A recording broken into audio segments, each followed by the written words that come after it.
o demostrando que no solamente era una predicción teórica de las ecuaciones de Maxwell, sino que también las ondas electromagnéticas era posible producirlas, ¿verdad? Con un circuito LC. Entonces, él también demostró que esas ondas eran ondas como tal, tenían que tener ciertas propiedades como reflexión y refracción, y con una serie de experimentos también lo demostró. Entonces, muchas de estas ondas electromagnéticas fueron clasificadas posteriormente, entre los que se encuentra el espectro de radiofrecuencia, que posteriormente iba a usar, por ejemplo, Marconi para telecomunicaciones, para la radio, ¿verdad? En este caso.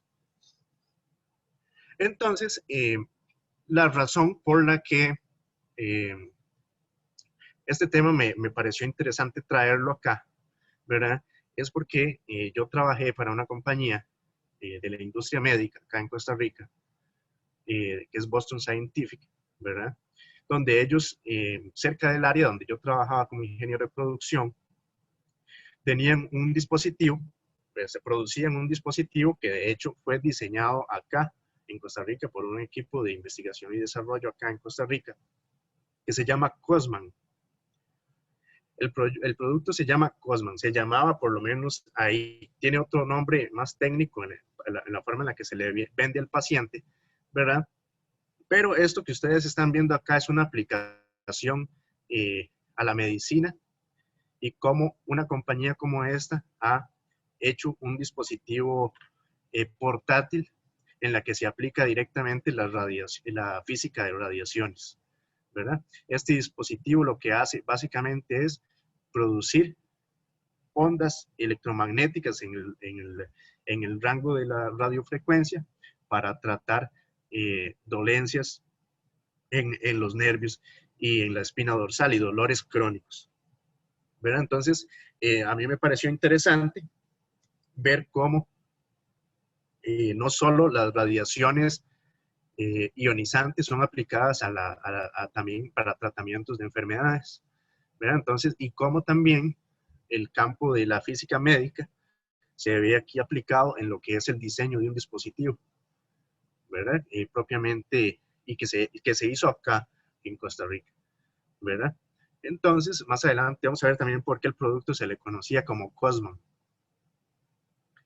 Aquí, por ejemplo, podemos ver algunas de las especificaciones que se le da a los doctores que usan este producto, ¿verdad? Entonces, y también vienen instrucciones y demás. Toda esta información es de dominio público, ¿verdad? Ya asuntos de diseño y demás, obviamente no podría compartirlos, pero toda esta información, si uno busca sobre el producto, lo va a encontrar en Internet.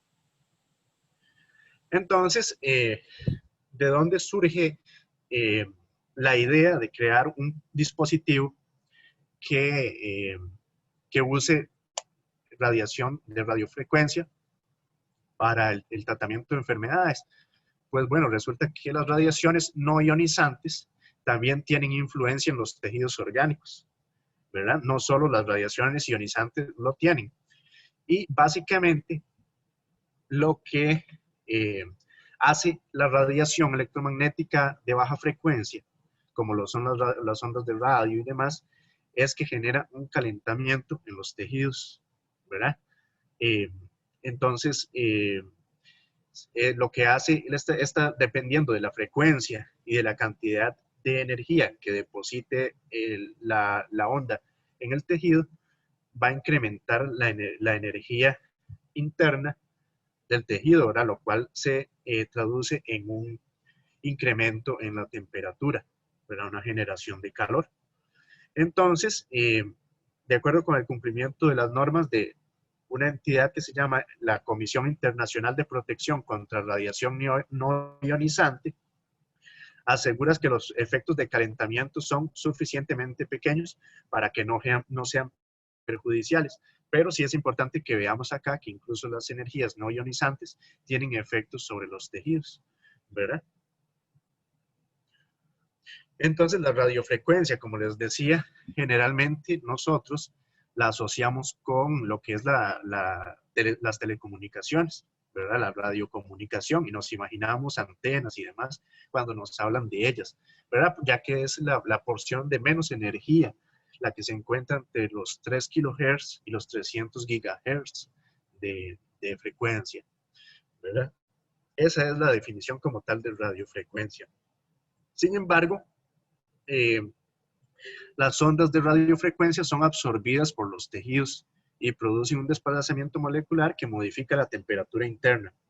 A partir de este mecanismo, las ondas de radiofrecuencia se han utilizado para destruir o modificar la estructura molecular de fibras nerviosas que participan en los procesos de generación de dolor, ¿verdad? Entonces, ese es el principio por el que funciona el dispositivo que les mostré al principio, ¿verdad? Entonces, se usa para cambiar o modificar la estructura de los tejidos, principalmente nerviosos, que participan en los procesos de generación de dolor, ¿verdad? Entonces, hay personas que tienen dolores crónicos que reciben un tratamiento con radiofrecuencia en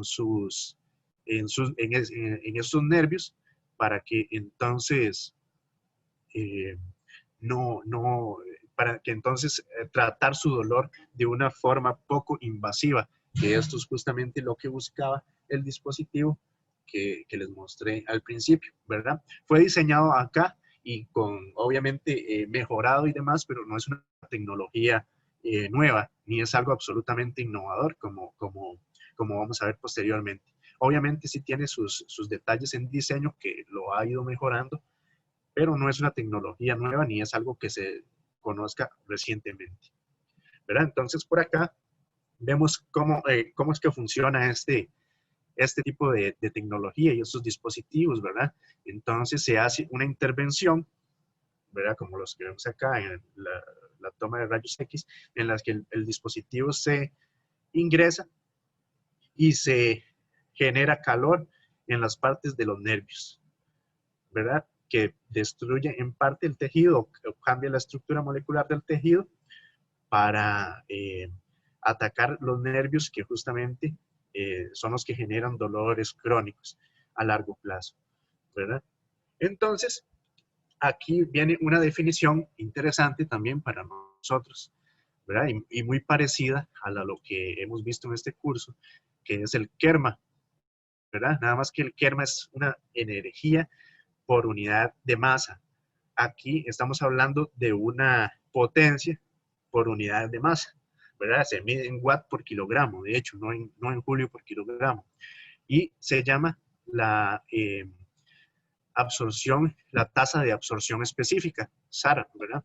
Eso se refiere a una medida de potencia máxima con la que un campo electromagnético de radiofrecuencia es absorbido por el tejido vivo. Entonces aquí me pareció interesante este concepto que está definido acá, ¿verdad? Donde lo definen como esta integral y aquí viene específicamente qué significa cada uno de ellos, ya que nosotros hemos visto el kerma, ¿verdad? Para radiaciones ionizantes, pero no habíamos visto hasta ahora algo específicamente para radiaciones no ionizantes, ¿verdad? Y de baja energía como lo es. Entonces, para que ustedes sepan que también se mide la incidencia de ondas de radio, por ejemplo, radiofrecuencia, en tejidos vivos, ¿verdad? De una forma muy similar a como se hace con radiaciones ionizantes. Y para que ustedes vean que también hay un ente encargado de medirlos y de recomendarlos también, eh, según los estándares internacionales, ¿verdad? Cada país tiene sus normas y demás, pero la mayoría están basadas en la Comisión Internacional de Protección contra Radiaciones No Ionizantes, ¿verdad? Que también forma parte de la Organización Mundial de la Salud, ¿verdad? Inicialmente, antes de yo hacer esta investigación, yo pensaba que las radiaciones no ionizantes no tenían una, un efecto sobre los tejidos. Sin embargo, me parece interesante que incluso se mida y que se evalúe, ¿verdad? De los riesgos y demás, y que hay que toda una entidad encargada. Incluso esta entidad, eh, ya sea para el ámbito del público en general o para o asuntos ocupacionales. También sugiere, según la frecuencia, cuánto SAR, ¿verdad?, debería de recibir un cuerpo, el tronco, los brazos, las piernas, ¿verdad? Entonces es algo que se mide y que realmente tiene una importancia, ¿verdad? Entonces eso es antes de seguir esta parte que como les comentaba por ahí, ¿verdad? El uso de radiofrecuencia en la medicina no es algo innovador, a pesar de que ese dispositivo fue diseñado acá en Costa Rica. Entonces, Jacques Dansorba fue el primero que en 1891 aplicó primeramente, ¿verdad?, los tejidos sobre perdón, la radiación sobre los tejidos, y descubrió que había un incremento en la temperatura, ¿verdad? Ya para 1902 se usó un agente neurolítico, un alcohol, para mejorar el efecto que tenía la radiofrecuencia en el tejido. Y pero sin embargo, para 1902, el alivio que generaba los dolores crónicos, la radiofrecuencia, con solo el alcohol, era algo transitorio, ¿verdad? Entonces generaba un alivio, pero volvía a presentarse el dolor. Ya para 1912, eh, ya había una mejora propiamente en definitiva del dolor, ¿verdad? Que fue cuando ya se hizo un tipo de cirugía en la que se usaban las radiofrecuencias, ¿verdad? Y ya para 1930 eh, se hablaba de electrocirugía, ¿verdad? Mediante la aplicación de radiofrecuencia sobre ciertos nervios, ¿verdad? Este es asociado, por ejemplo, a una enfermedad muy específica para el tratamiento del dolor. Y incluso ya para 1950 ya había un producto comercial que se usaba para el tratamiento de dolores crónicos, ¿verdad? Y desarrollado por Cosman y Aranaud. Entonces, si ustedes recuerdan, yo les dije que el producto que se desarrolló acá se llamaba Cosman, ¿verdad? Justamente esa es la razón, ¿verdad? Es un perfeccionamiento y una compactación de los equipos diseñados por Cosman y por Aranaud. Hay dos tipos de aplicar radiofrecuencia a los tejidos, ¿verdad? Y una es la radiofrecuencia continua, ¿verdad? Que es una aplicación de manera constante, de diferente intensidad, como en el gráfico que vemos abajo, a un blanco tisular y seleccionado. Permite alcanzar temperaturas de hasta 45 grados, ¿verdad? Y también se puede aplicar de forma pulsada. Entonces, mediante pulsos, ¿verdad? Con interrupciones durante un determinado tiempo, ¿verdad? Entonces, se aplica la radiofrecuencia y se quita.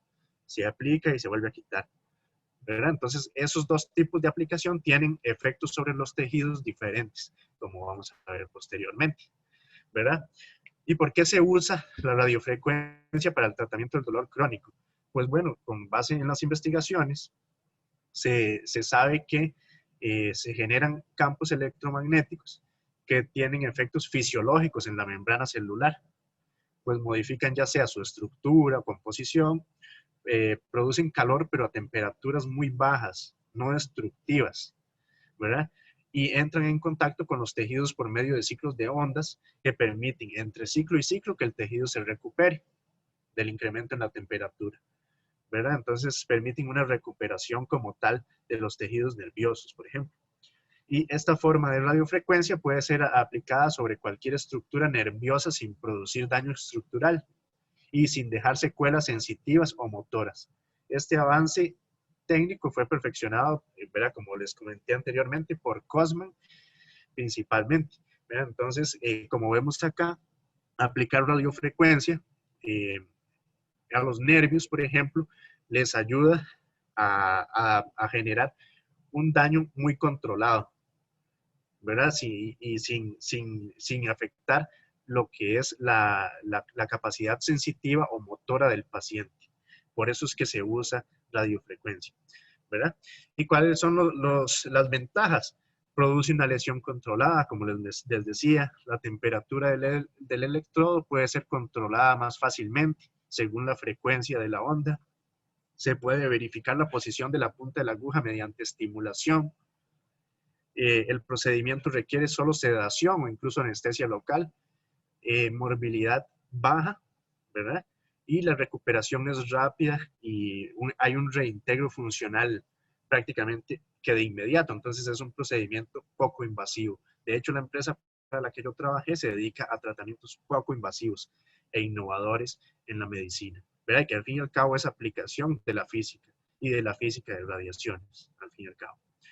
Entonces, los efectos que tiene ¿verdad? Estos como los efectos que hemos visto en el curso de radiobiología, por ejemplo, ¿verdad? Resulta que las ondas electromagnéticas de menos energía, como las de radiofrecuencia, también tienen efectos sobre las células, ¿verdad? Y por ejemplo, esto va a depender de qué tipo de tratamiento se le dé al paciente.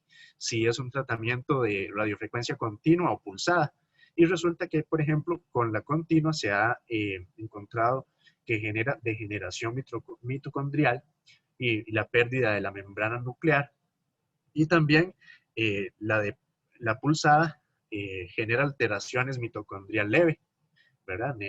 Desorganización de neurofilamentos o una disruptura de la continuidad de la membrana, que claramente son efectos muchísimo más leves que los que genera la radiación ionizante, ¿verdad? Entonces aquí, por ejemplo, se ve un grupo de células a las que se le aplicó radiofrecuencia de esta forma y generó una lesión controlada ahí. Entonces, existen algunos usos para lo que es la radiofrecuencia, ¿verdad? Como la que se lleva a cabo con el dispositivo que les mostré, ¿verdad? Para algunos tratamientos específicos como los que están acá, ¿verdad? Que son dolores cervicales, lumbares. De hecho, el producto Cosman se usa para dolores principalmente crónicos de espalda, ¿verdad? Y también hay algunas aplicaciones como lo es la ablación de tumores que son difíciles de tratar con radiación ionizante normal, ¿verdad? Entonces acá, por ejemplo, vemos lo que es la ablación de un tejido óseo con radiofrecuencia, ¿verdad? Entonces vemos que es algo que también tiene bastantes aplicaciones y que es una tecnología que incluso acá en el país se produce y se diseña y se mejora constantemente, ¿verdad? Entonces una aplicación diferente de la física de radiaciones, en este caso de radiaciones electromagnéticas de menos energía, que tal vez es algo que no es tan común escuchar, ¿verdad? De aplicaciones médicas de este tipo de radiofrecuencia, que generalmente lo que lo asociamos es a telecomunicaciones. Entonces, ahí vemos un campo interesante de lo que es la aplicación de la física médica y específicamente de la aplicación de física de radiaciones a la medicina. Entonces, básicamente eso es lo que yo traía para el día de hoy. No sé si alguien tiene alguna duda, alguna consulta, o la profesora. Entonces, esa es realmente una técnica que se usa en Costa Rica, digamos, esos tratamientos se hacen aquí. Correcto, sí se usa en Costa Rica, digamos, el producto se exporta, ¿verdad? A diferentes partes del mundo, se produce acá en Costa Rica y fue diseñado acá en Costa Rica, pero es un tratamiento que se aplica en diferentes partes del mundo. Ah, es muy interesante. Sí, y de hecho fue un producto que tuvo una alta demanda. Que cuando se diseñó acá y se produjo acá y se introdujo en el mercado, tuvo una alta demanda porque era un tratamiento que trataba dolores crónicos, ¿verdad? Pacientes que estaban sufriendo dolencias prolongadas y difíciles de manejar, ¿verdad? Les generaba un alivio bastante significativo. Entonces, realmente fue un buen diseño el que se hizo, que ayuda a mucha gente. Y otra preguntita, ¿usted conoce Sí, como la frecuencia exacta que se usa o el rango de frecuencias que usan? sí, no conozco exactamente cuál es la frecuencia y está en la ficha técnica del dispositivo. Sin embargo, la frecuencia que se usa depende de cada tejido que se vaya a tratar Ok. o de los nervios que se vayan a tratar, ¿verdad? Mm, O también de la cantidad de lesión que el doctor quiera generar o del tiempo de recuperación que se busque, ¿verdad? Porque depende de muchos factores, igual que si fuera radiación ionizante, ¿verdad? claro. Entonces, si el doctor lo que quiere es generar ya que definitivamente ese nervio no, no vuelva a transmitir señales porque genera mucho dolor al paciente, entonces lo que se aplica a una frecuencia más alta y demás, pero obviamente el dispositivo se le vende al doctor con las especificaciones y rangos en los que se tiene que usar para diferentes funciones. Muy bien. ¿Alguien más tiene alguna pregunta para Luis Diego? Yo no, muchas gracias, Luis Diego. Muchas gracias a Yo quería ustedes por el tiempo. preguntarle si estaba el precio, El o si lo precio, dijo. el precio de este producto realmente no es tan caro porque no es difícil de producir. Anda como por unos $100. Ah, que es barato. Ujú. Sí, y tiene un alto margen de ganancia, por cierto, también, Mm, porque es tecnología fácil digamos, es fácil producir con el conocimiento actual ondas electromagnéticas.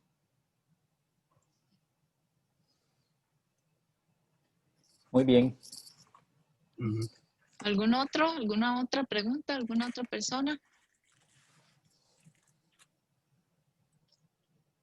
Está bien. Bueno, entonces le vamos a poner a Luis Diego, le vamos a poner unos aplausos Muchas virtuales gracias, en las reacciones. Excelente. Muchas muchas gracias, Luis gracias. Diego. Muchas gracias. Voy a dejar de compartir. Muchas gracias. Gracias. Y bueno, como ya les dije, recuerden que la otra semana voy a hacer las mediciones para que puedan hacer el trabajo.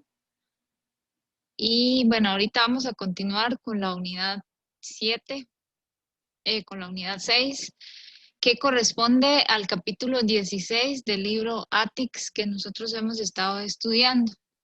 Lo último que hicimos creo que fue este ejercicio y estamos calculando la dosis absorbida y la dosis equivalente para neutrones.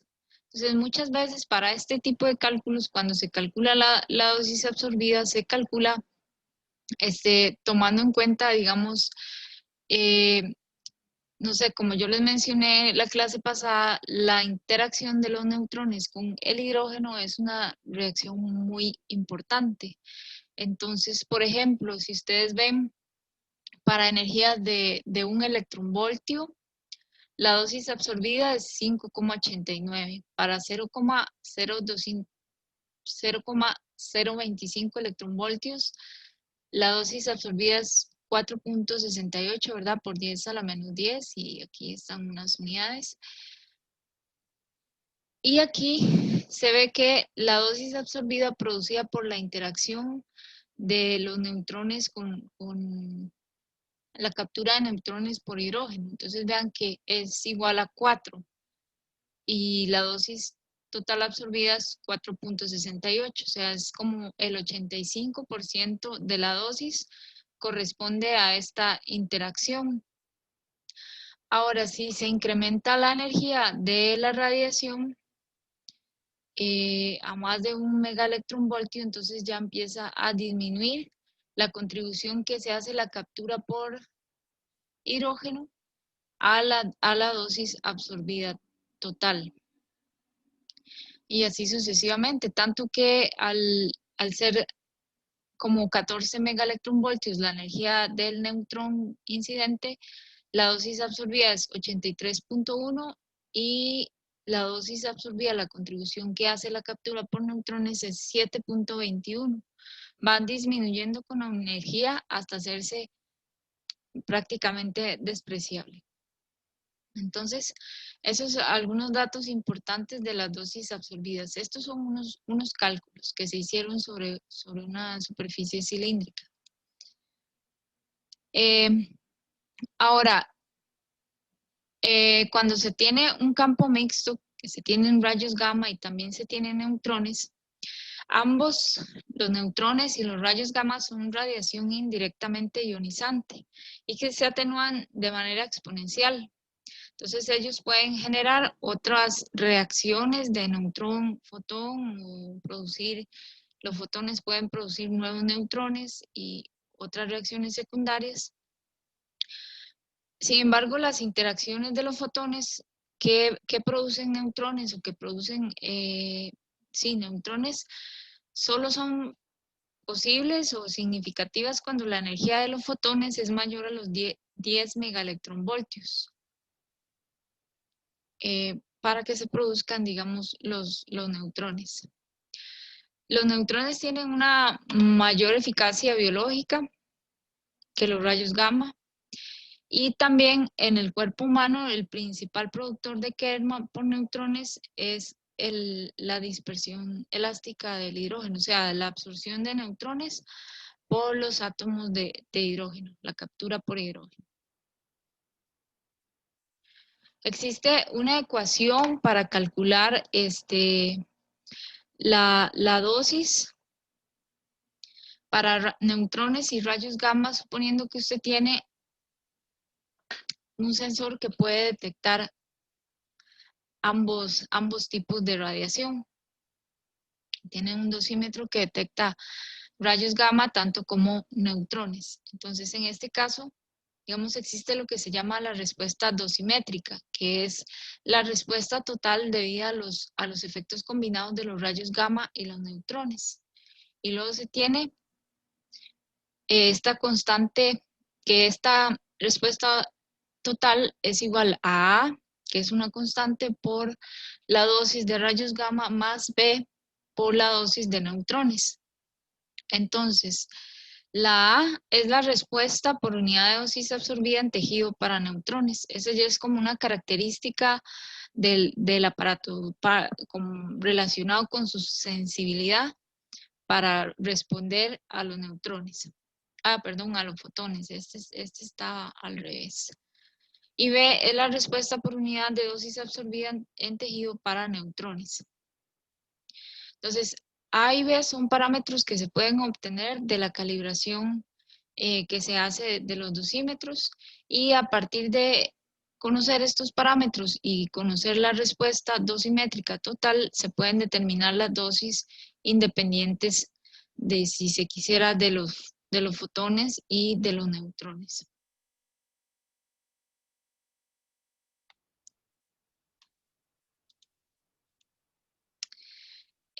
Algunos usos de los neutrones en radioterapia es, por ejemplo, que se puede inyectar una sustancia como el boro en un vaso sanguíneo y este se acumula en las células tumorales y luego se recibe terapia por neutrones y los neutrones van a reaccionar con el boro para destruir las células tumorales y no dañan las células normales.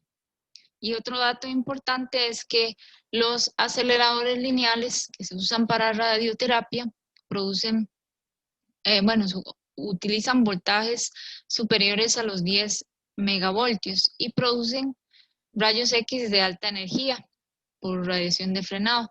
Pero también los materiales de que está hecho el acelerador producen neutrones.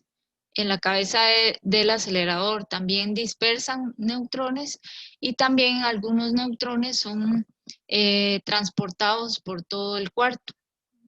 Y este tipo de radiación tiene un nombre que se llama room return. Perdón.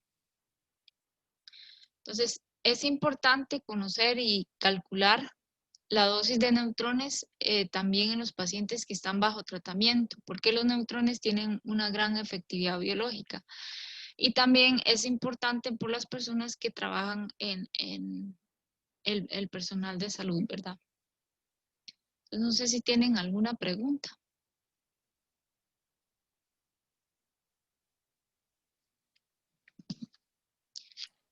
No, gracias, yo no. Ok.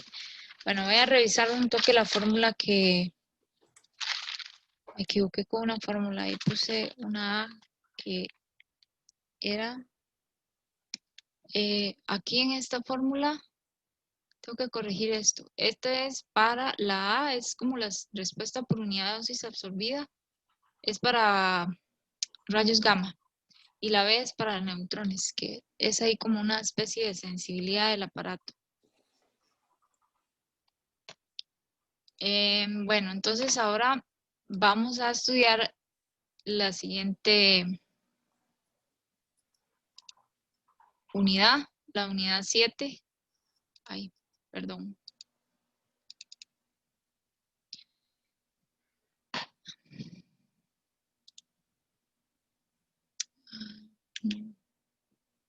Uy, no. Uy, ¿qué? Ay, perdón. Ya es que se me fue. Pensé que había apagado la computadora cuando estaba aquí compartiendo esto.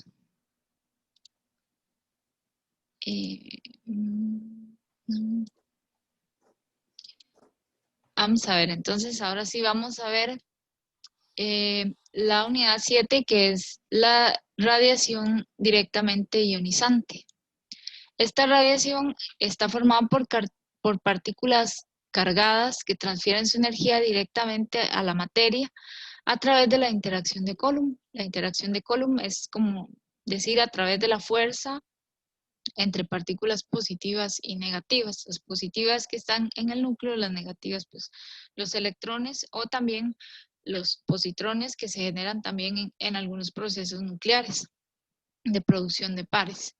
Entonces, este tipo de radiación se caracteriza porque tiene un número alto de colisiones y transfieren una pequeña fracción de su energía. En cada colisión van perdiendo energía hasta que esa partícula se detiene por completo. Tenemos dos tipos de partículas cargadas, las que son pesadas, que son los protones, que tienen carga +1, las partículas alfa, que tienen carga +2, los fragmentos de fisión también, y también están las partículas cargadas ligeras, que son los electrones y los positrones. Estas tienen muchísimo más masa que esta, ¿verdad? Profe, yo tengo una pregunta. En esas partículas, Sí, las alfa son núcleos de helio 4, ¿verdad? sí, Con dos protones y dos neutrones. Entonces, esos átomos de helio no tienen electrones. Por eso es que están, o sea, están cargados con... exactamente. No tienen Ok, electrones. Ajá, las gracias. partículas alfa no tienen electrones. Tienen carga +2. Ahora, en la interacción de las partículas cargadas con materia, podemos resumirla en tres partes. Una colisión elástica, que se llama dispersión. Ahorita lo voy a explicar cada uno de estos. Una inelástica, que corresponde a los fenómenos de ionización y excitación. Y colisiones radiativas, que es lo que son la radiación de frenado, que le llamamos en alemán Bremsstrahlung. Así, esta es como una forma resumida. Ahorita vamos a verlo de otra manera, como lo ve el libro ATIX, pero al principio voy a hacer como un resumen. Primero vamos a tener las colisiones elásticas. Entonces, estas en física, elástico significa que se conserva la energía cinética y la cantidad de movimiento. Entonces, lo único que sucede con el electrón, por ejemplo, en este dibujito, es que el electrón cambia su trayectoria por el efecto, digamos, de las otras partículas. desvía su trayectoria y se desparte de su energía en forma de energía cinética, pero produce calor. No produce, digamos, ninguna alteración al núcleo ni a los otros electrones, digamos. Ningún tipo de alteración, como decir, sacar un electrón o algo así. Nada más cambia su dirección. Es como las bolas de billar, ¿verdad? Las bolas de billar es un tipo de colisión elástica que conserva la energía cinética y la cantidad de movimiento. Lo único que produce es como calor. Luego tenemos la colisión inelástica. Entonces, en estas se conserva la cantidad de movimiento, pero no se conserva la energía cinética. La energía, la partícula colisiona con un átomo y este va a cambiar su estructura electrónica. Puede ocurrir la excitación, la ionización o la disociación. Este es un dibujito como de disociación, que es cuando se rompen los enlaces químicos y la partícula queda ionizada. Por ejemplo, aquí, digamos, al interactuar con un haz de electrones, esta partícula pierde este átomo de aquí, se libera, se disocia, y entonces puede unirse con cualquier otra cosa. El fenómeno de ionización es cuando tenemos un electrón que viene y transfiere su energía a este electrón y este electrón se libera del átomo. Tiene suficiente energía para liberarse del átomo. Y el otro electrón, bueno, sale dispersado en otra dirección, el electrón incidente. Luego tenemos la excitación, que es, por ejemplo, que viene el electrón y choca con este electrón que está aquí y lo excita a un nivel electrónico superior. O sea, no lo libera, pero le da suficiente energía para pasar a otro nivel energético superior. Mientras que el electrón incidente sale aquí dispersado en otra dirección. Entonces, esos son los fenómenos de excitación y ionización. Ahora, la disociación es cuando la energía cinética se cede a una molécula y alcanza cierto valor y se produce este efecto que se llama disociación o radiólisis y se rompen los enlaces químicos moleculares. Se pueden formar radicales libres. Un ejemplo de ese proceso es la radiólisis del agua. Tenemos la molécula del agua y luego se rompe el enlace y se forma estos radicales libres. Ahora tenemos también vamos a explicar, bueno, esto ya lo conocíamos, las colisiones radiativas, donde tenemos la radiación de frenado, donde la partícula cargada viene con una energía cinética, aquí viene, y con una velocidad correspondiente a esta energía cinética. Al pasar cerca del núcleo atómico, como pasa bastante cerca del núcleo, puede interactuar con el núcleo y el núcleo lo frena. O sea, él viene para pasar recto, pero el núcleo lo frena desviando su trayectoria y disminuyendo su energía cinética y por lo tanto su velocidad en una manera considerable. Físicamente, cuando una carga es desacelerada, emite radiación de cierta frecuencia. Y en este caso, esta radiación de frenado corresponde generalmente a los rayos X, y es la radiación de rayos X que es un continuo, porque esta partícula es frenada aquí. Pero si viene otro electrón y es frenado más cerca, pues va a perder más energía. Y otro electrón que es frenado más lejos, pues va a perder menos energía. Entonces vamos a tener un continuo de rayos X, que es la parte del espectro continuo de los rayos X. O sea, un montón de energías diferentes de rayos X. La intensidad de esta radiación de frenado es igual a una constante por la intensidad son como la energía por unidad de área, por unidad de tiempo, o sea, watts entre metro cuadrado. Es igual a una constante por el número atómico del átomo blanco. Por eso, para producir radiación de frenado se necesita un átomo blanco. ¿De qué tipo? ¿Que tenga Z bajo o Z alto? ¿Qué piensan ustedes? Z alto. Ajá. Por ejemplo, el molibdeno o el tungsteno. Tungsteno. No sé, tungsteno.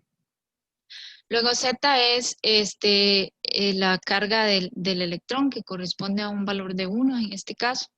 Y M es la masa de la partícula. Vean que es inversamente proporcional al cuadrado de la masa.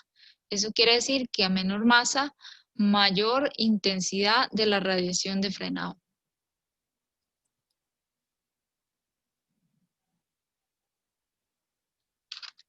¿Vamos bien? ¿Alguna pregunta? No, vamos bien. No.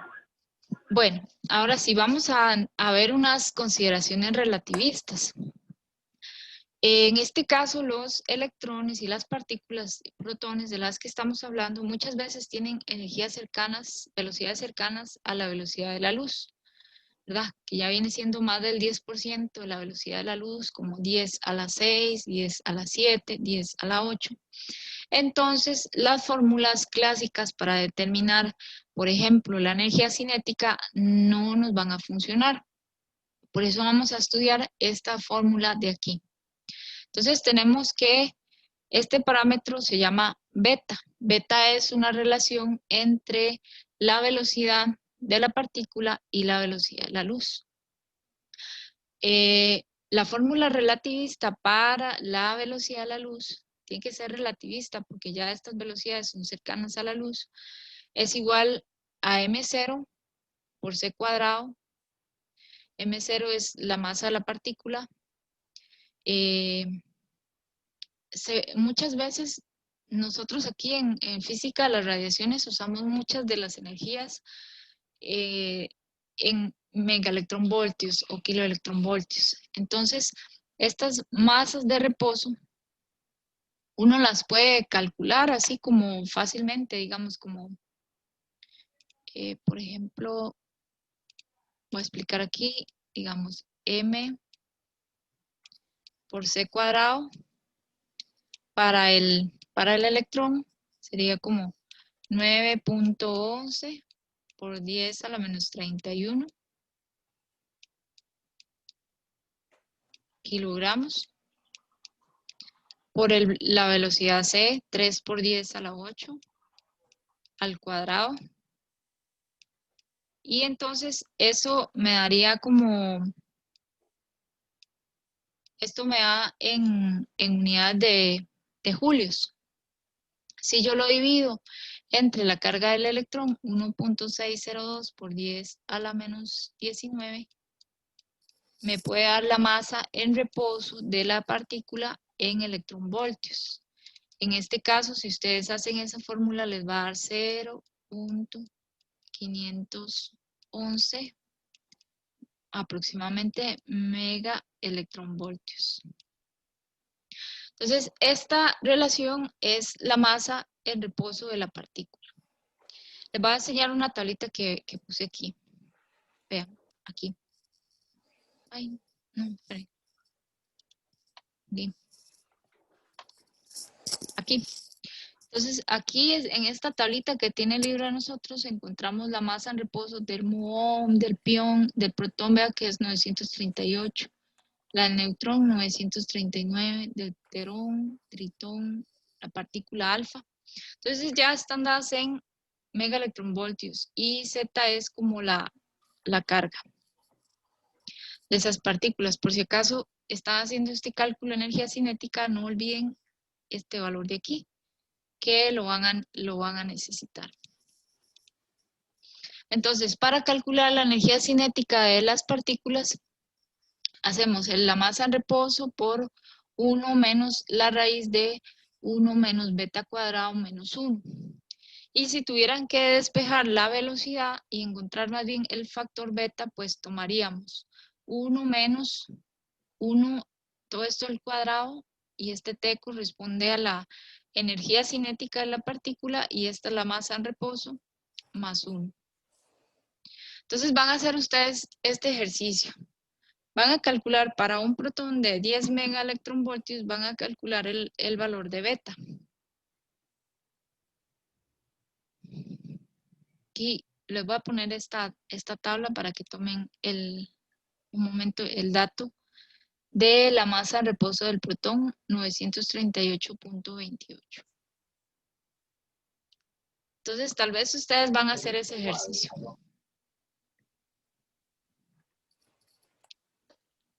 Profe, ¿puede poner la tabla anterior un segundo? Claro.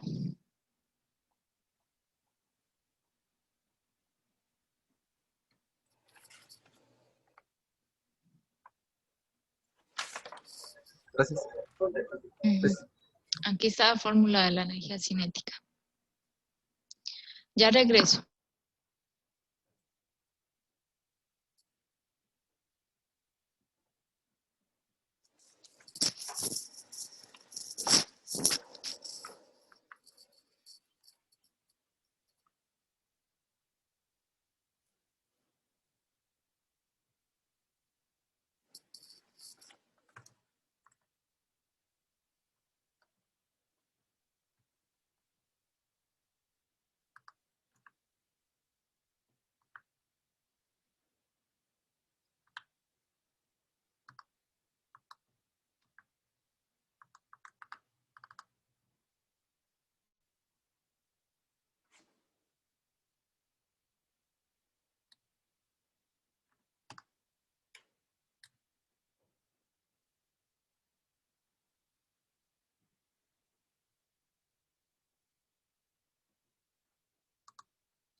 Ya regresé.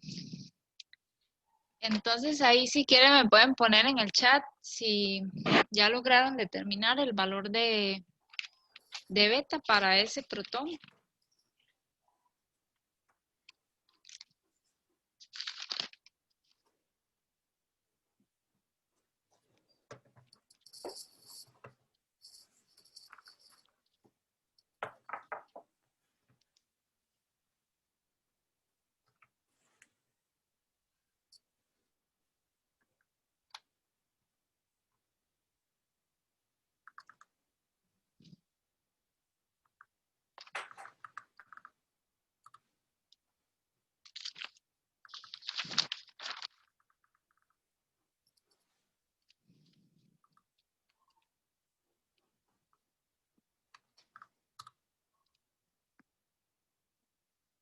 A ver.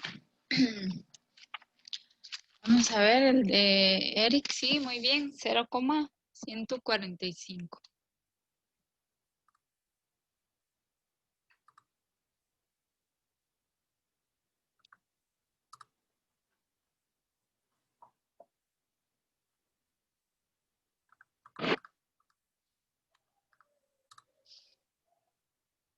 Vamos a ver si alguien más quiere participar.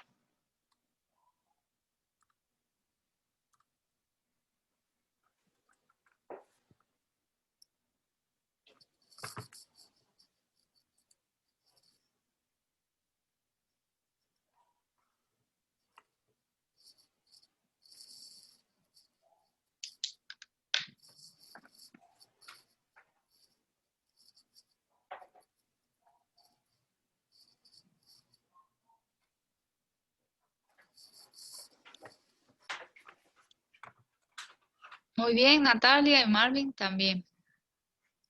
Excelente. Entonces, bueno, ya sabemos cómo calcular este parámetro beta a partir de la energía cinética de la partícula. Muy bien, Luis Diego. Excelente también.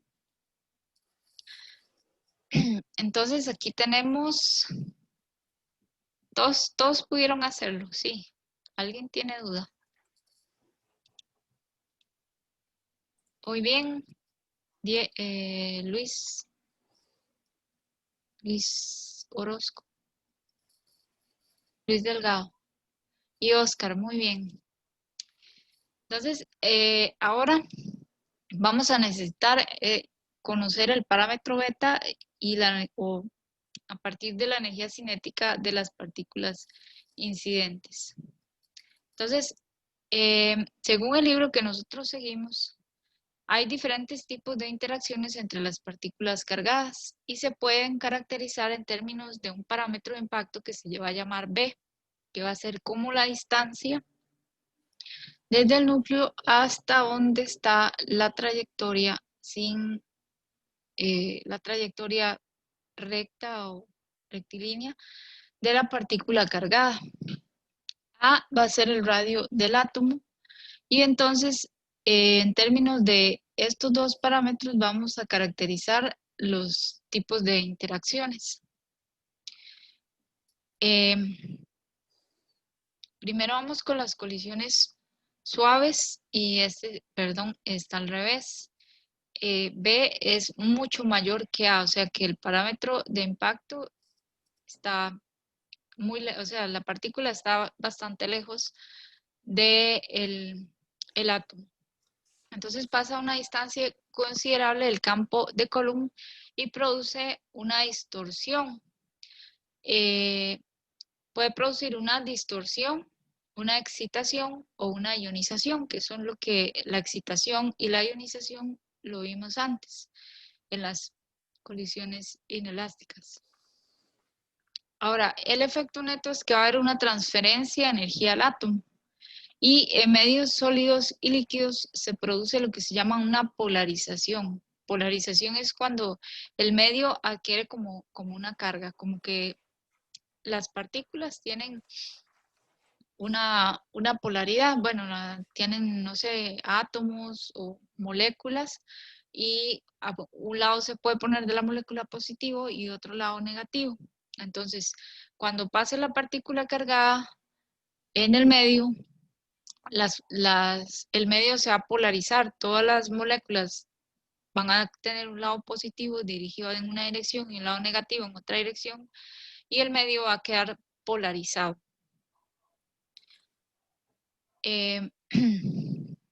Ahora, esta distorsión que está aquí puede llamarse también a veces radiación de Cherenkov. Esto es cuando las partículas cargadas pasan por un medio y tienen las siguientes características: que la velocidad de la partícula cargada es superior a la velocidad de la luz en ese medio. No es que supera la velocidad de la luz, porque eso es una violación de las leyes de la física, pero nosotros sabemos que existe una cantidad que se llama el índice de refracción de los materiales, que entonces explica que es una relación entre la velocidad de la luz y la velocidad de la luz en el material en el que se está produciendo esta radiación de Cherenkov. La velocidad c de la luz, el valor que conocemos, 3 por 10 a la 8 metros por segundo, es el valor en el vacío.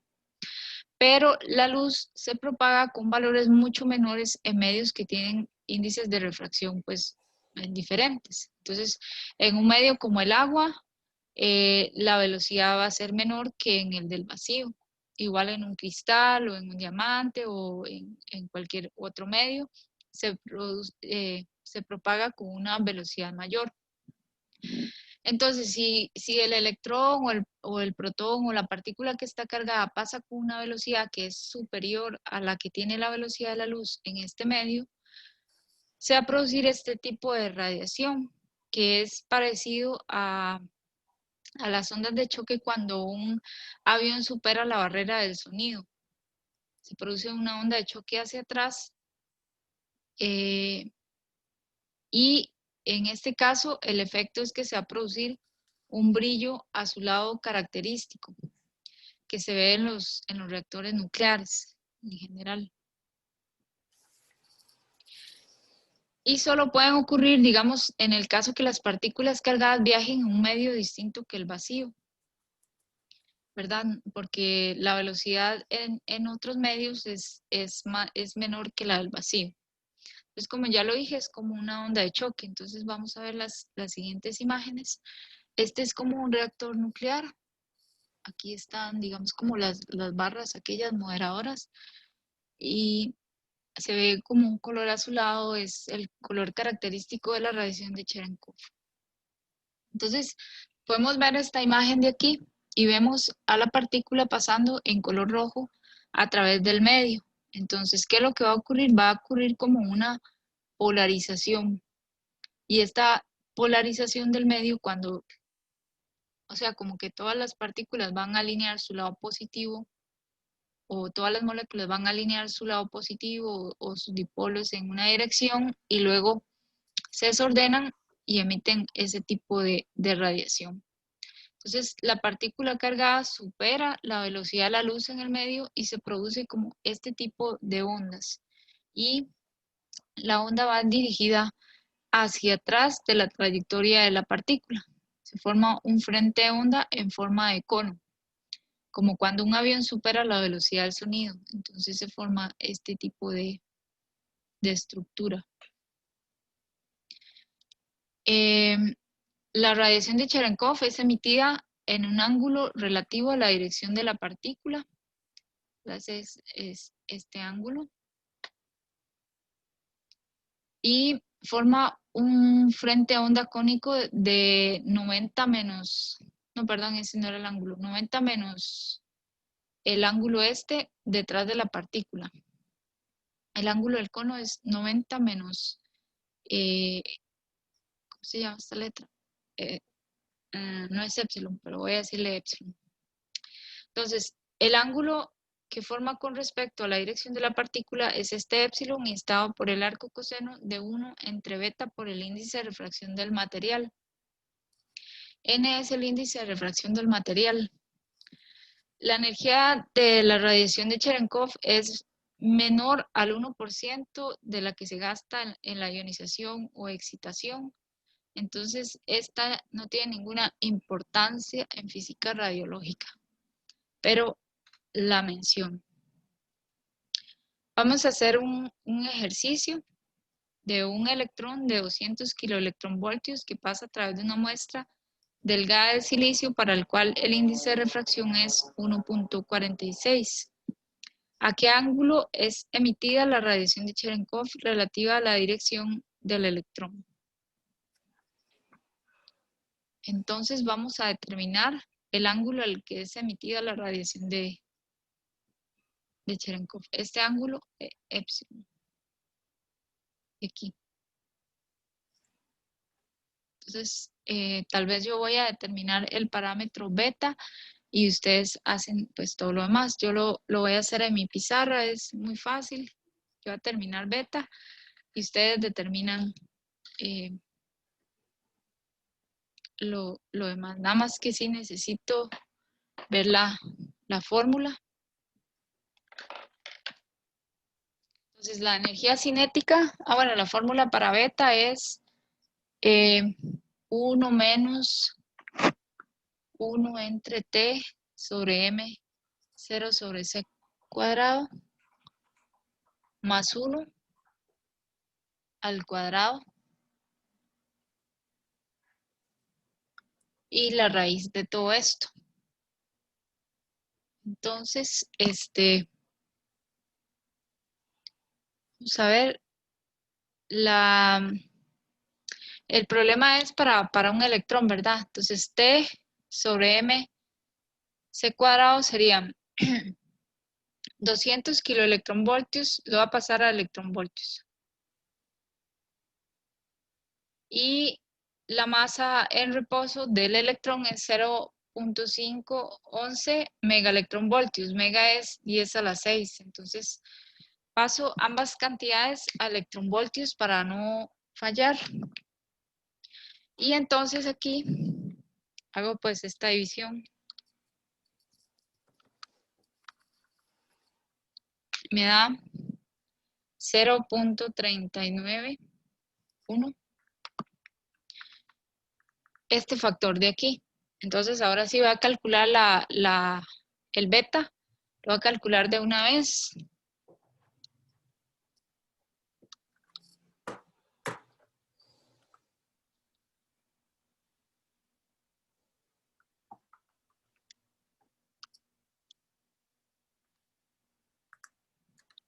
Me da 0.695. Entonces ahora sí que ya tengo ese valor de beta. Ahora ustedes van a calcular el ángulo que hace la radiación con con la dirección de la trayectoria del electrón. Y me van a poner ahí cuánto les da el ángulo.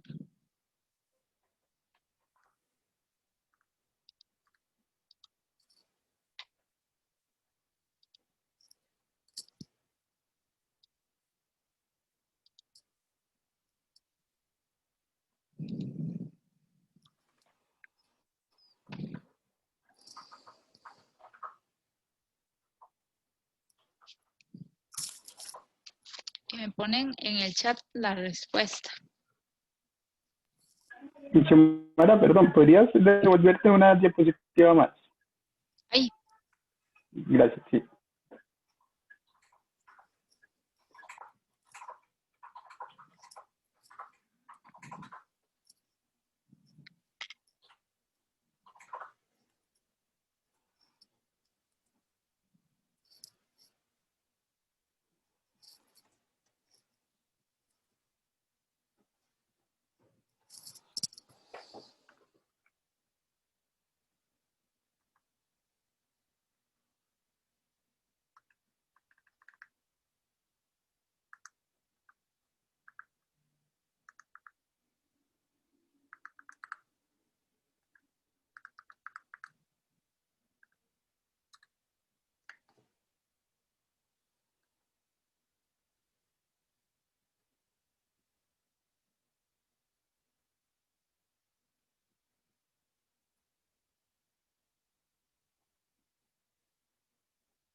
Vamos a ver.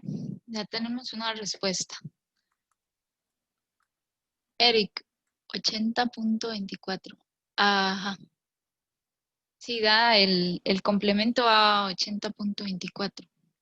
Y epsilon da 9. ¿Cuánto es? 9 punto algo. Ay. Ajá.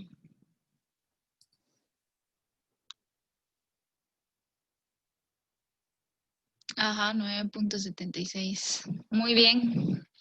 La respuesta de la pregunta, digamos, exactamente es 9.76. Es el ángulo relativo a la dirección de la partícula. Y luego está el ángulo que tiene el cono y es 90. 90 menos 9.76.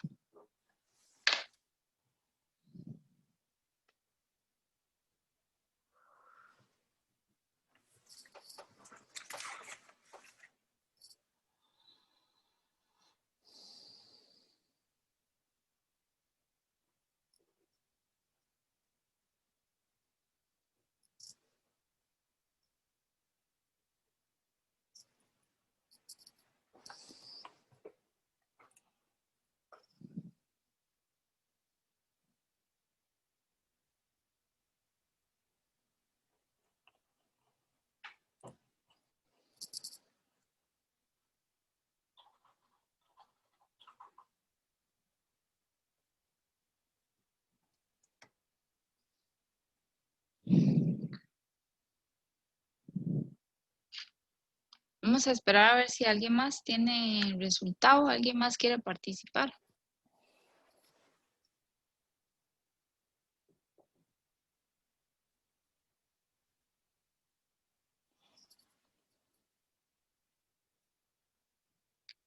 Muy bien, aquí tenemos 9.76, Natalia, gracias.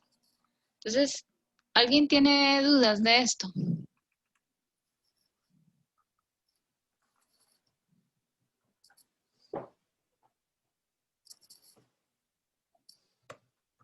Bueno, entonces voy a continuar.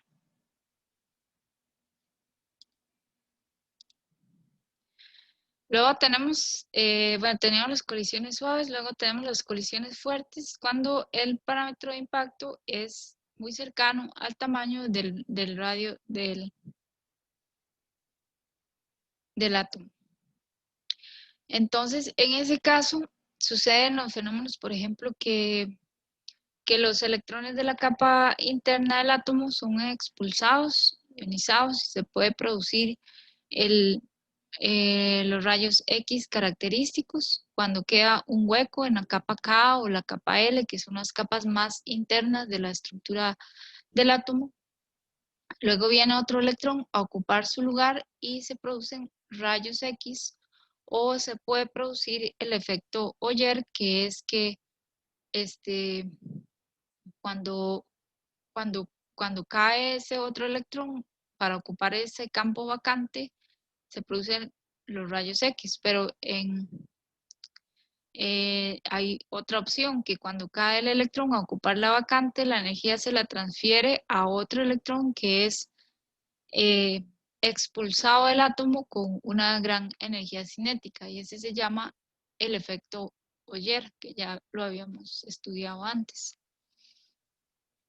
Luego tenemos las interacciones del campo de fuerza de Coulomb con el campo nuclear externo, cuando el parámetro de impacto es muchísimo menor que el radio del átomo.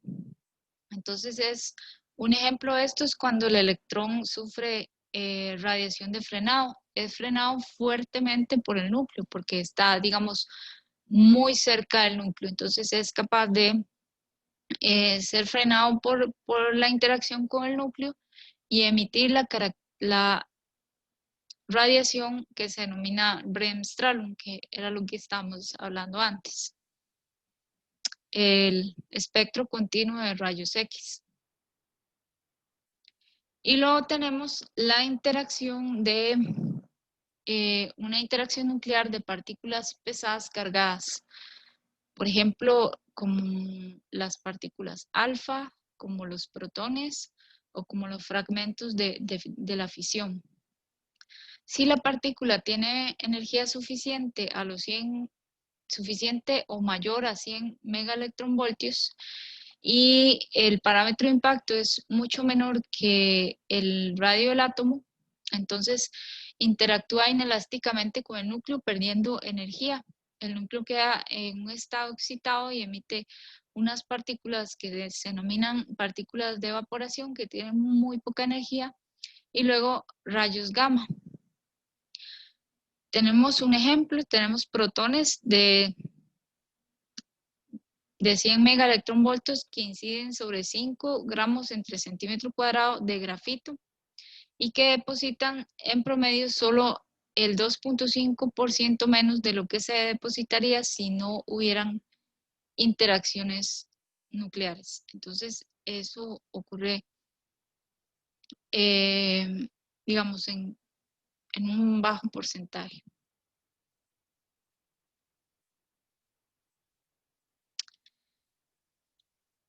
Ahora vamos a ver esta cantidad física muy importante, que es el poder de frenado. Es un valor de la pérdida de energía cinética a lo largo de la distancia. Se define como el valor esperado de la tasa de pérdida de energía por unidad de longitud para una partícula cargada con energía cinética T.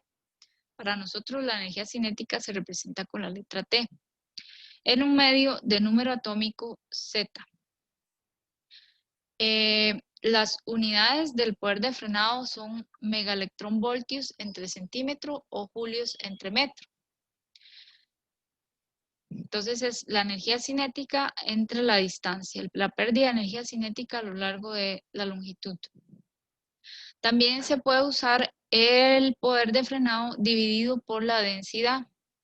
Se llama poder de frenado másico, que tiene unidades de megaelectronvoltios entre centímetro cuadrado gramo o julios entre metro cuadrado, julios por metro cuadrado entre kilogramo. Y este es megaelectronvoltios por centímetro cuadrado entre gramo. Entonces, si ustedes ven aquí, es este mismo poder de frenado, pero por dividido entre la densidad. Aquí abajo está dividido por una distancia. Entonces, ustedes ven que si dividimos esto por una distancia, esto viene, digamos, esto tiene unidades de gramos entre centímetro cúbico para la densidad y las distancias entre centímetro cúbico. Entonces, perdón, las distancias tienen unidades de centímetros. Entonces, si nosotros simplificamos estas unidades, nos queda que esta cantidad aquí abajo tiene unidades de gramo sobre centímetro.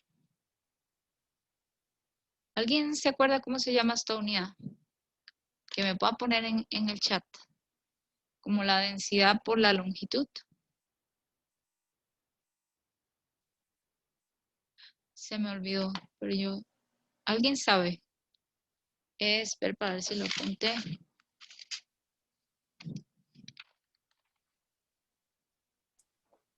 Profesora, pero ahí, según el cálculo de unidades, sería gramo por centímetro cuadrado, pero el poder de frenado es másico, es por área, entonces, por unidad de área. Es que al multiplicar usted, digamos aquí, la densidad por la distancia, esta multiplicación tiene unidades de gramo entre centímetro cuadrado. Entonces, si usted pone esto aquí, los gramos quedan aquí, pero los centímetros cuadrados se pasan para arriba con los julios o con los megaelectronvoltios. Entonces le queda megaelectronvoltios por centímetro cuadrado entre gramo. Ok, sí. Es como que no es porque estaba multiplicando por un área, sino es porque está dividiendo el efecto de dividir por la densidad.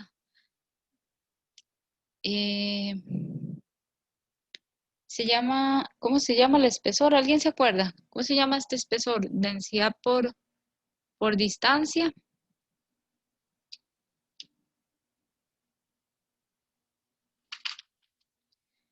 Bueno, eso tiene un nombre.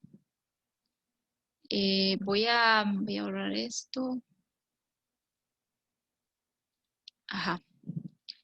Entonces, el poder de frenado másico tiene dos contribuciones. Podemos calcular un poder de frenado másico total. Una es la de colisiones, ¿verdad? De las colisiones. Una es de las que se producen por las interacciones suaves y otra es por las que se producen por las interacciones fuertes. El primer término corresponde, digamos, a las interacciones inelásticas, que era lo que es ionización, excitación, algo así. El segundo corresponde a también aquí va involucrado el Bremsstrahlung y las otras interacciones de las partículas cargadas pesadas. Pero, vamos a ver cómo se calcula. En este caso tenemos una cantidad que se llama energía transferida máxima a un electrón atómico en una colisión frontal. Entonces, este es para el caso de una partícula pesada con una energía cinética menor que su energía en reposo, mc al cuadrado. En ese caso, en que una partícula pesada interaccione con un electrón atómico, la energía transferida máxima tiene este valor, donde M0C es la masa en reposo del electrón y beta es el parámetro velocidad entre la velocidad de la luz.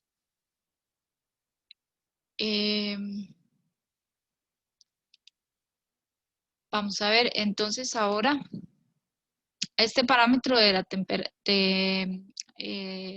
energía cinética máxima transferida aparece en una de las fórmulas que está más adelante, entonces por eso lo escribí.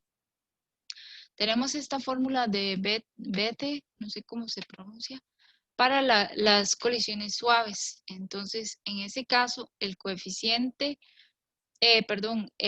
poder de frenado másico para las colisiones suaves es 2 veces C. C es una constante, ahorita voy a explicar y está aquí escrita, por la masa, digamos, de la partícula en reposo, mc cuadrado, por z al cuadrado, que puede ser, por ejemplo, 1 para el electrón. Beta es el parámetro de la velocidad, por el logaritmo de 2, la masa en reposo del electrón, por beta a la 2 por h, ahorita les digo que es h, entre i al cuadrado, 1 menos beta al cuadrado, menos beta cuadrado. Entonces, en esta fórmula, esta constante C es igual a pi por Na, que es el número de Avogadro, por Z, que es el número atómico, por A, que es el número de masa del blanco. R0 es el que se llama el radio clásico del electrón, que tiene este valor 2.818 por 10 a la menos 13 centímetros. Y luego, como pi y el número de Avogadro y el radio clásico del electrón son constantes, pues se puede encontrar que esto vale 0.050 por Z entre A, centímetros al cuadrado entre gramo. Ahora, este es el valor de Z, entonces si uno conoce el valor de C, de la constante C, si uno conoce el número atómico y la masa atómica, pues puede calcular fácilmente C para el blanco o para el material absorbente. Y luego beta está relacionado con la velocidad. H es una energía arbitraria que describe el límite entre las colisiones suaves o fuertes y está en megaelectronvoltios o en electronvoltios. Y es el potencial medio de excitación, es el valor medio de todos los potenciales de ionización y excitación de los átomos del medio absorbente, y los valores de I están en el apéndice B1 y B2 del libro, tabulados para diferentes betas. Entonces ahí usted puede buscar el beta y ahí le va a salir el valor de I. Para calcular esta fórmula del poder de frenado másico para la colisión suave.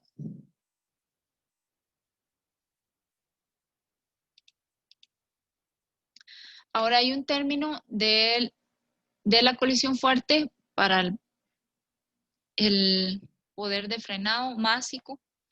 Entonces, es para el caso de las partículas pesadas, ¿verdad? Donde la masa de la partícula es mucho mayor que la masa del electrón. Entonces, el poder de frenado másico para esta colisión fuerte es una constante K, que ahorita la voy a escribir aquí, por el logaritmo de la energía cinética máxima entre H menos B al cuadrado. H es, ya expliqué que es como un límite, hay una energía arbitraria ahí, seguro en una tabla, un invento ahí, que es el límite entre las colisiones fuertes y las colisiones suaves, y K es una constante, que es 2 veces C, que es la constante que calculamos antes, por la masa en reposo, por Z al cuadrado entre beta. Como ya se conocen algunos de estos parámetros, entonces, por ejemplo, la masa del electrón, entonces se puede calcular de esta manera, donde Z es el número atómico y A es el número de masa del átomo del blanco, y Z es la carga de la partícula que interactúa, la partícula incidente. Entonces, de esta manera se puede calcular el término del poder de frenado para la colisión fuerte para partículas pesadas. Ahora, se puede calcular el poder de frenado másico para colisiones suaves y fuertes de partículas pesadas. Este solo es para partículas pesadas, pero involucra los dos tipos de colisiones, cuando la partícula pesada está cerca del núcleo, cuando está lejos del núcleo. Entonces sería el valor 2 veces K por todo esto, ¿verdad? Pero se puede escribir de la siguiente manera. 0.3071 por el número atómico del blanco entre la masa del blanco por la carga al cuadrado de la partícula pesada entre beta, que es el parámetro de la velocidad, por 13.8373 más el logaritmo de estos betas entre 1 menos beta cuadrado menos el logaritmo de i, donde i es una función, bueno, no, i es un valor que está en una tabla que depende de beta. Entonces uno lo puede buscar en los apéndices B1 y B2 del libro. Vamos a hacer este ejemplo. Este ejemplo es que es un protón de 10 megaelectronvoltios, incide sobre un medio absorbente de cobre que tiene un I de 322 electronvoltios. Entonces, yo les voy a ayudar a empezar el problema. Y yo voy a calcular, por ejemplo, el beta. Les voy a poner aquí los parámetros y ustedes van a calcular para ese protón, que es una partícula pesada, van a calcular el poder de frenado másico de colisión para ambas colisiones, fuertes y débiles. Entonces, bueno, es un protón, tiene 10 megaelectronvoltios. La fórmula de la energía cinética era, la fórmula de beta para ese protón.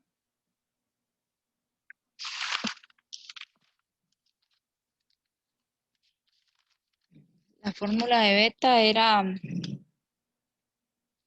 1 menos 1 sobre todo esto, t menos m0, o sea, al cuadrado, más 1 al cuadrado y todo esto entre la raíz. Entonces yo voy a calcular, en este caso voy a calcular el beta. Yo sé que beta es, yo sé que T es 10 megaelectronvoltios y sé también que la masa de reposo del protón es 938 megaelectronvoltios. Entonces voy a calcular esta beta. Vamos a ver cuánto me sale.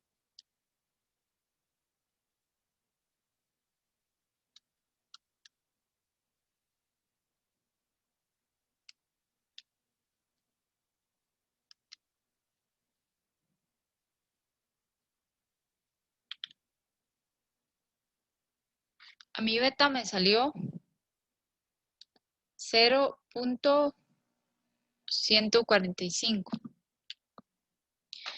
Y unos datos importantes para resolver ese problema es el valor de Z para el medio absorbente, que es el cobre, que es 29, y el número de masa, que es aproximadamente 63.5. Entonces, mediante esos datos y sabiendo que la I en este caso es 322 megaelectronvoltios, y debe estar en 322 electronvoltios. Debe de estar en electronvoltios. Entonces ustedes van a calcular esta expresión de aquí, este poder de frenado que está acá, en esta fórmula de aquí abajo.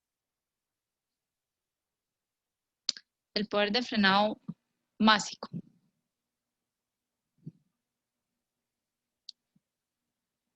Y luego lo van a apuntar en el chat. A ver si les salió todo bien.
Vamos a ver, ya tenemos una respuesta. Muy bien, Eric, le salió 28. Ajá. Nada más, todo perfectísimo. Nada más le faltaron los megaelectronvoltios. Ahí se perdieron. ¿Verdad? Creo. Sí. No.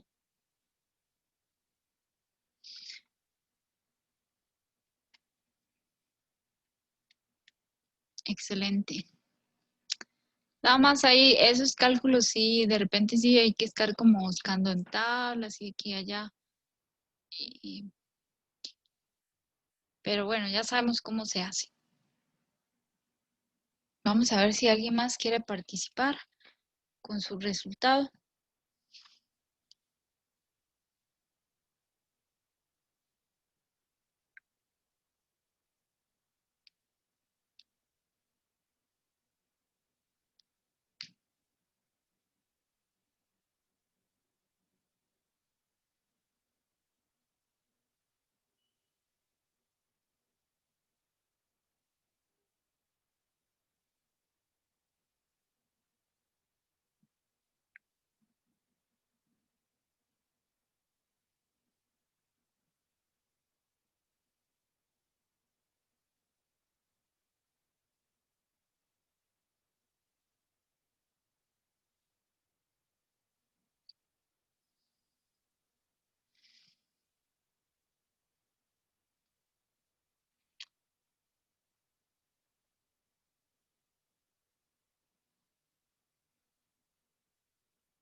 ¿Alguien más que tenga la respuesta? Que le haya podido concluir.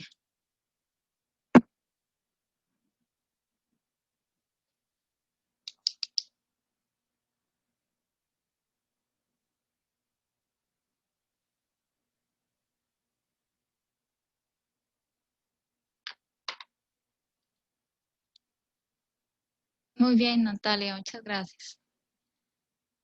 Bueno, ¿alguien tiene alguna pregunta o quedó con dudas del ejercicio? O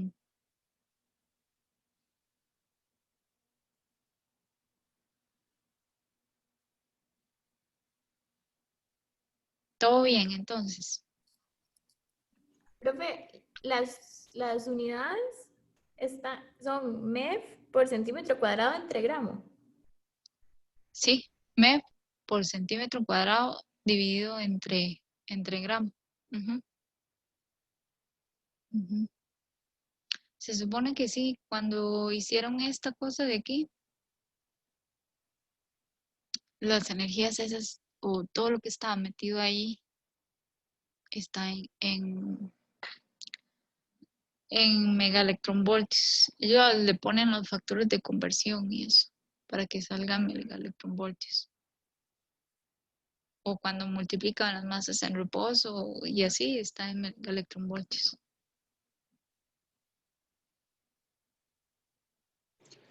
Pero el I siempre lo utilizamos en electronvoltios, ¿verdad? Ajá, sí. Ujú. Sí, el I es como un parámetro ahí, como, no sé, sacado de una tabla.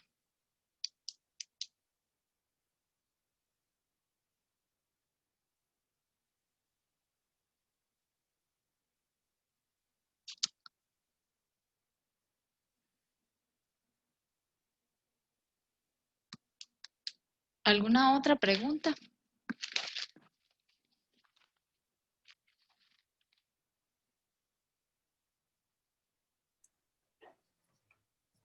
No por el momento.